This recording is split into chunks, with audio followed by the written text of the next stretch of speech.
Muy buenas y bienvenidos a los 80.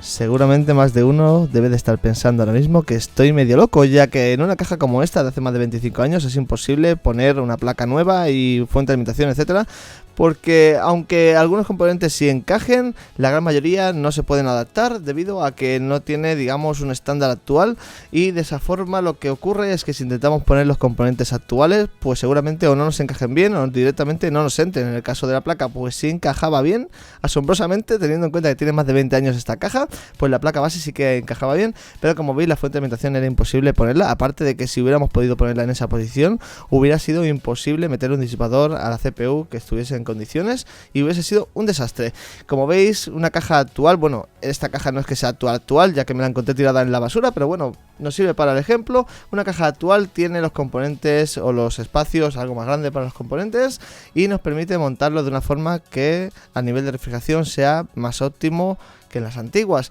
Decir que las cajas todavía más actuales tienen otros sistemas, otras formas de montaje bastante mejores que las que tiene esta caja, pero me pareció una buena idea mezclar las dos cajas y así hacer una.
Y es que los más antiguos del canal ya sabéis que este vídeo va a ser de los buenos, y los que lleguéis de nuevo, decir que aquí en Final Fix no únicamente hacemos este tipo de cosas, hacemos prácticamente cualquier tipo de cosa que tenga que ver con cualquier proyecto, ya sea pues de coches, de motos o de otras cosas, como en este caso es de informática. Y como ya estáis viendo, aquí lo que hemos hecho ha sido cortar la parte trasera de la otra caja, cortar la parte trasera de nuestra caja de hace más de 25 años, bueno, en realidad de hace 20 y pico años, pero vaya, para el caso, la hemos cortado y como estáis viendo nos queda un poquito más ancha que la original, y esto es un problema bastante grave, ya que si intentamos cortar la caja por ahí, entonces luego no nos va a cerrar la caja bien, aparte no nos van a encajar los ventiladores, etcétera, y va a ser un problema bastante gordo. Decir que una buena forma de solucionar esto va a ser la que vamos a ver a continuación, y es primero marcamos cuál es la medida que tenemos que cortar, en este caso es esta, ya habéis visto que he marcado directamente con un rotulador y ya está, y ahora cojo un pie de rey, aunque podéis utilizar una regla, por ejemplo, no utilicéis un metro, ya que el metro no es tan preciso como la regla, pero bueno, básicamente nos serviría cualquier elemento de medida, digamos, y yo, como digo, voy a utilizar un pie de rey para poder ver cuál es la distancia que hay o el espacio que hay que cortar, y ya digo que no tiene que ser al milímetro, pero sí que esté bastante cerca, es decir, no os paséis medio centímetro porque entonces va a ser un desastre. Como veis, primeramente me hago un pequeño croquis de lo que quiero hacer y luego simplemente mido, y tengo en cuenta, ya que mucha gente no lo tiene en cuenta, que la hoja de corte también mide 1 milímetro y van a ser 2 cortes, con lo cual son 2 milímetros que tenemos que restarle a la medida que queremos quitar. Si son 10 milímetros menos 2 son 8, así que vamos a darle duro.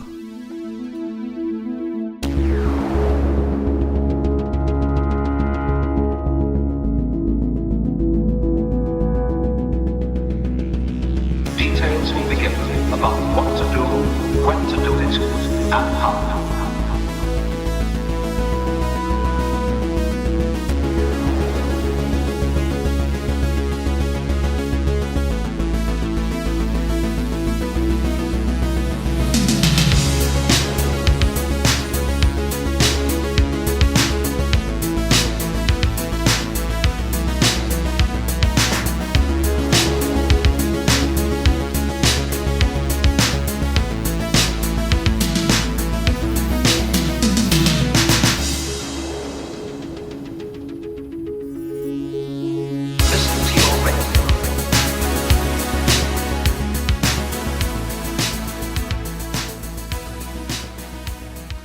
Sobra decir que si alguien está tan loco como yo para hacer alguna cosa parecida, utilice elementos de protección, ya que es bastante peligroso, por ejemplo, no utilizar gafas cuando estéis cortando o no utilizar mascarilla cuando estéis utilizando elementos que puedan dañar vuestro organismo. Y eso es bastante importante y mucha gente no lo hace y creo que es bueno recalcarlo. Como veis, una vez que tenemos todo cortado, ahora ya sí tenemos el espacio perfecto para el ventilador, la caja, digamos, la placa base queda perfecta en la caja y tenemos el espacio para la fuente arriba, aunque como ya estáis viendo, ahí está todo roto, todo cortado y eso hay que unirlo. En mi caso, como no tengo soldador y tampoco mucha práctica con uno, pues he utilizado una masilla de, digamos, dos componentes que se mezclan y luego se utiliza como soldadura en frío y la verdad es que me ha dado un buen resultado, aunque el acabado final hubiese sido mejor, digamos, si hubiera sido soldado y luego lijado, etcétera, y pintado, que lo vamos a hacer más tarde. Pero bueno, decir que a nivel visual desde el exterior se ve muy bien, pero desde el interior, al tener que meter bastante pasta para que no se partiese la, digamos, la unión, pues la verdad no queda tan bonito como si lo hubiéramos soldado con una máquina de soldar. Es un buen punto que me apunto para la siguiente vez. Pero bueno, en este caso la verdad es que me ha hecho muy bien el apaño y si alguien pues está haciendo algo similar y como yo no tiene máquina de soldar en su casa o directamente es imposible ponerte a soldar en tu casa, puesto que todo el mundo no tiene un sitio donde poder hacerlo, pues me parece una muy buena idea utilizar un componente como este. Decir también, obviamente, pues que os pongáis mascarilla, las gafas, etcétera, ya que si os caen los ojos, por ejemplo, pues es bastante peligroso. Como ya estáis viendo, lo que hago con la masa, digamos, es mezclarla, igual que haríamos con una masilla de epoxi o similar. Si alguna vez habéis utilizado algo parecido, ya sabéis de qué os hablo, y simplemente la vamos esparciendo con la espátula. Y como veis, yo he utilizado bridas para poder coger la caja por la unión, o digamos tener la unión junta en la posición que quiero, ya que intenté utilizar pinzas y sargentos, etcétera, y fue imposible porque es muy fina la chapa y la verdad es que no me dejaba cogerla, ya que se doblaba y era imposible. Una vez que está seco, que más o menos son unas pues 12, 14, 15, yo lo dejé 2 días, creo recordar, pero bueno, son 12, 14 horas o así, un poco más, pero bueno, yo lo dejé con 2 días, como digo, ya que era invierno y pues costaba más que se secase y no quería tener que volver a hacerlo, así que lo dejé secar bastante bien. Y digamos, cuando ya está seco, retiramos las bridas y rellenamos todos los huequecitos y dejamos lo más liso posible. Decir que no tiene que quedar perfecto, puesto que después lo vamos a lijar con una lima normal, de estas que se utilizan para otras cosas, pero decir que eso, ¿no? Cuanto más fino lo dejéis, pues menos tendréis que lijar. O incluso si queréis dejarlo en plan feo, pues lo podéis dejar también en plan feo. Pero bueno, ya que lo estamos haciendo, lo suyo es que menos que lijarlo un poquito para que quede lo más fino posible. Y de esa forma, cuando después pintemos, quede bastante bien acabado. El siguiente paso después de lijar sería remachar. Y en este caso os voy a explicar cómo se remacha únicamente poniendo los vicios, ya que es muy fácil. Simplemente hacemos un agujero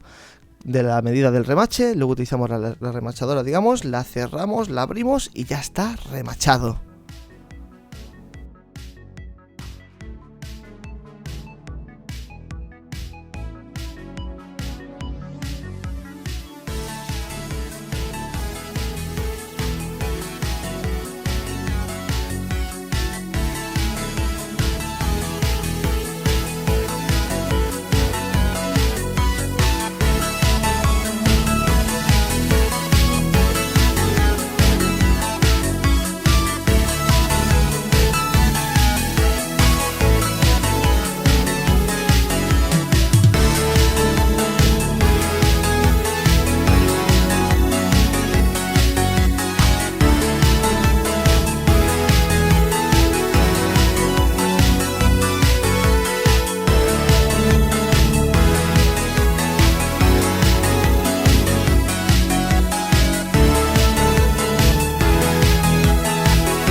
Bueno, puede haber parecido muy fácil hacer todo esto, pero ya os aseguro que a mí me costó incluso varias semanas poder tenerlo todo listo, ya que hay varias cosas de las que he hecho para hacer esta caja que no conocía, que nunca había hecho y que no sabía cómo se hacían, así que me tocó ver bastantes vídeos y leerme tutoriales, etcétera, para ver un poco cómo se hacía todo y cómo poder encajar las piezas del puzzle. El siguiente paso sería pues marcar los agujeros donde van los separadores de la placa y hacer los agujeros y los tornillos, pero eso lo vamos a dejar para luego un poquito más tarde, y en lugar de eso lo que vamos a hacer va a ser enseñaros un poco cómo van esos separadores para que no os perdáis cuando después los haga, pero ya os digo que los haré un poquito más tarde, ya que digamos no quiero hacerlos ahora, puesto que me costaba un poco ver dónde estaba marcando y tal, y decidí comprarme un punzón, y mientras que me llegaba o no, pues decidí esperarme. Como veis, simplemente pues cojo el rotulador en este caso, luego más tarde cogeré un punzón como digo, y lo que hago es marcarme dónde van los agujeros, y si os fijáis arriba a la izquierda, ahí es imposible poner un agujero, así que pondríamos un separador de plástico.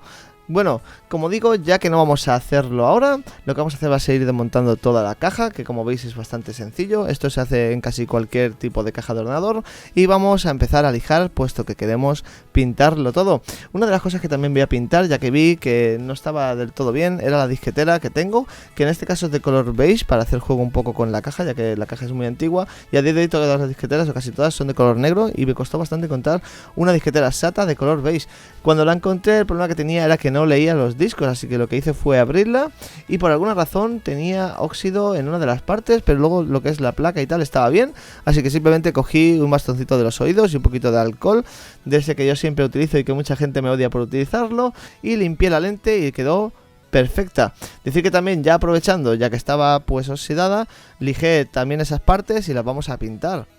Decir que no hace falta que que no hace falta que lijéis muy bien, sino simplemente pues con una lija 800, 600, con agua y jabón, como estáis viendo aquí, o con agua solamente. Yo le di agua y jabón porque estaba bastante sucio. Pues simplemente lijáis bien, tapáis pegatinas y a pintar.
Como ya habéis visto, si la preparación es buena, como siempre digo, quedan los resultados bastante aceptables y muy bonitos. El siguiente paso es lo que os he dicho antes, digamos, de que vamos a hacer los agujeros para los separadores de la placa, que simplemente lo que hacemos es marcarlos con el punzón, que como dije antes, pues yo no tenía y al final me lo compré y ahora ya sí tengo. Utilizaremos brocas de 3 milímetros porque los separadores tienen rosca de 3,34, que son métrica 3,5. Si no sabéis nada de esto, pues básicamente es eso, y lo que os hará falta es la broca, digamos, de 3, hacer el agujero. Y ahora, como no tenemos un macho de roscar, yo simplemente he enroscado el separador y me ha quedado perfecto. Lo suyo sería haber utilizado un macho de roscar, pero como digo, no conseguí encontrarlo. Y este es un método que he encontrado utilizando un poco de aceite de máquina de coser o similar. Y la verdad es que me ha quedado perfecto, así que no veo el por qué no utilizar este método, ya que, como digo, el macho de roscar de 3,5 no lo encontraba y tenía que comprar un par de 70-80 euros. Un buen truco es utilizar un mazo y dar un buen golpe con el punzón para que así se haga una hendidura dentro de la chapa y de esa forma cuando metáis la broca no se os doble ni se os vaya hacia los lados. Y otro buen truco también, como habéis visto también seguramente, es con un poquito de aceite echarle en la zona donde vamos a taladrar para que la broca no se queme ni se parta. Como estáis viendo, lo que hago ahora es limpiar muy bien la caja, ya que no queremos que a la hora de montar nada coja un trocito de chapa o similar y se cortocircuite.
Un buen consejo si vais a hacer alguna cosa parecida es que hagáis como yo y antes de montar o de acabar de montar nada, probéis si funciona bien o si no funciona, ya que en el caso de estas cajas, si lo tenemos todo montado ya y luego no funciona algo, es bastante engorroso, aunque bueno, yo suelo hacerlo siempre que limpio mi ordenador o que hago algo así, y decir que en este caso la caja funcionaba perfectamente, pero le faltaba un pequeño toque.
Y ahora sí, ha quedado de lujo y la verdad es que me ha gustado mucho hacer este proyecto, pero no os preocupéis que ahora viene lo mejor o lo que seguramente muchos se están preguntando, y es qué componentes tiene esta placa o este ordenador y qué cosas le he puesto, qué cosas no le he puesto, cuánto ha costado al final, etcétera. Y bueno, decir que lo primero que vamos a hacer va a ser encender la capturadora y así os lo enseño en pantalla mejor y de esa forma no lo estéis viendo con cámara, ya que verlo desde la cámara pues se hace bastante pesado, puesto que no hay una buena calidad para poder verlo. También seguramente más de uno se está preguntando el por qué hay cosas que no he explicado, y es porque los que ya estáis aquí en el canal de hace tiempo sabéis que casi todo lo que hemos hecho aquí está explicado, menos lo que he explicado en el vídeo, valga la redundancia. Y bueno, siguiendo con el tema, como ya estáis viendo, estamos ahora ya con la pantalla, digamos, del ordenador, de lo que viene siendo la caja que hemos montado, y ahora voy a pasar a repasaros un poco qué son los componentes o qué componentes son los que lleva la caja y cuánto han costado más o menos. Como estáis viendo, tenemos una gráfica 7870 de GB, que es una AMD de las antiguas. Tenemos también un i7 de primera generación 920, que también es de los antiguos, y tenemos 12 GB de RAM en banco de 4,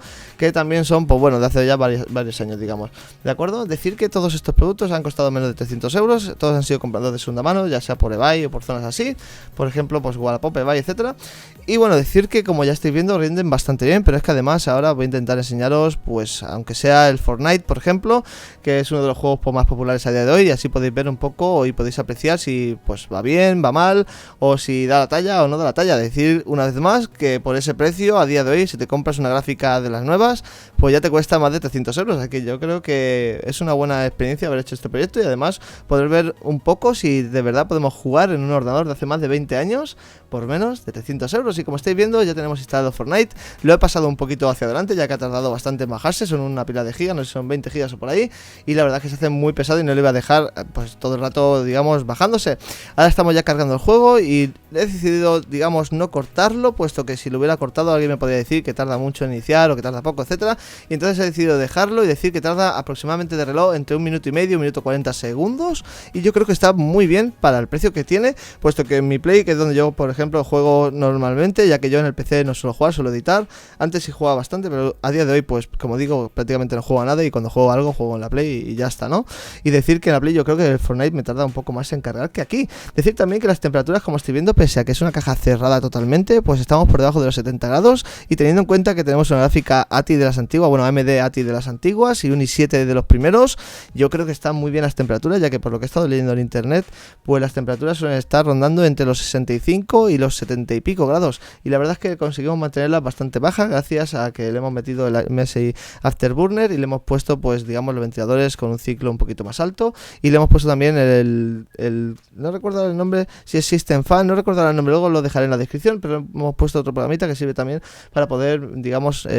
modificar los ventiladores de la CPU y de esa forma pues tenerlos un poquito más alto. Decir que así hace un poquito más de ruido, pero como veis pues tenemos las temperaturas bastante comprimidas. Y una vez que ya tenemos el juego iniciado, decir que la verdad es que yo pues he notado que funciona bastante bien, ya que si lo comparamos pues por ejemplo con una consola, que sería lo que te puedes comprar por ese precio, veo que funciona bastante bien, y esto es una buena oportunidad para decir pues el que quiera lanzarse a jugar en el ordenador, aquello que llaman la PC Master Race, ¿no? Pues quiero decir que si coges elementos o hardware bastante más antiguo que digamos el actual, pues también puedes jugar perfectamente y al final tampoco vas a notar tanta diferencia, ya que como estáis viendo aquí en pantalla el juego carga perfectamente, funciona estupendamente y lo tenemos todo en alto, exceptuando el postprocesado, que realmente no sé lo que es, pero cuando lo pongo en alto me baja de 60 y pico FPS a 40 y pocos, y la verdad es que como digo no sé lo que es porque lo he bajado y no he notado mucha diferencia en lo que es la calidad gráfica, así que a ver si alguien que sea más experto que yo en el tema gaming me puede dejar en los comentarios qué es eso del postprocesado,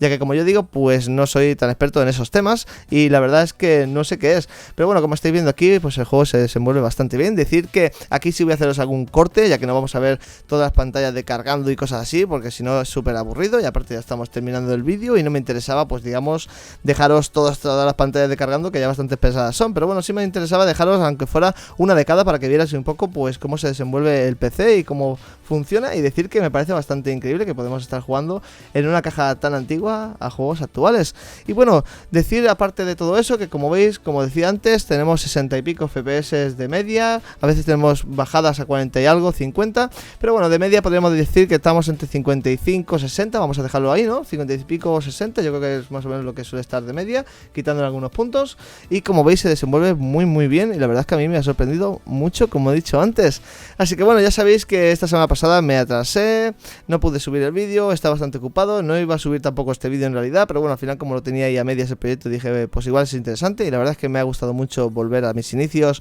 y volver a editar pues un poquito más en plan retro y en plan... no sé, en este plan Final Fix que a mí me gusta, la verdad. Y decir que para agosto se viene algo muy grande, pero no quiero decir todavía nada más, ya que, bueno, puede siempre ocurrir algún problema o lo que sea, y pues no quiero llamar a la mala suerte y solo decir eso. Así que ya sabéis, nos vemos la semana que viene, un saludito y venga, hasta luego.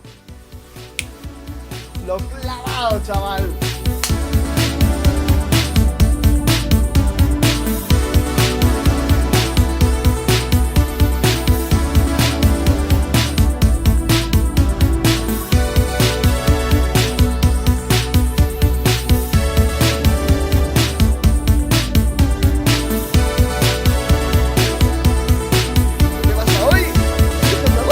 ¡Te pegó!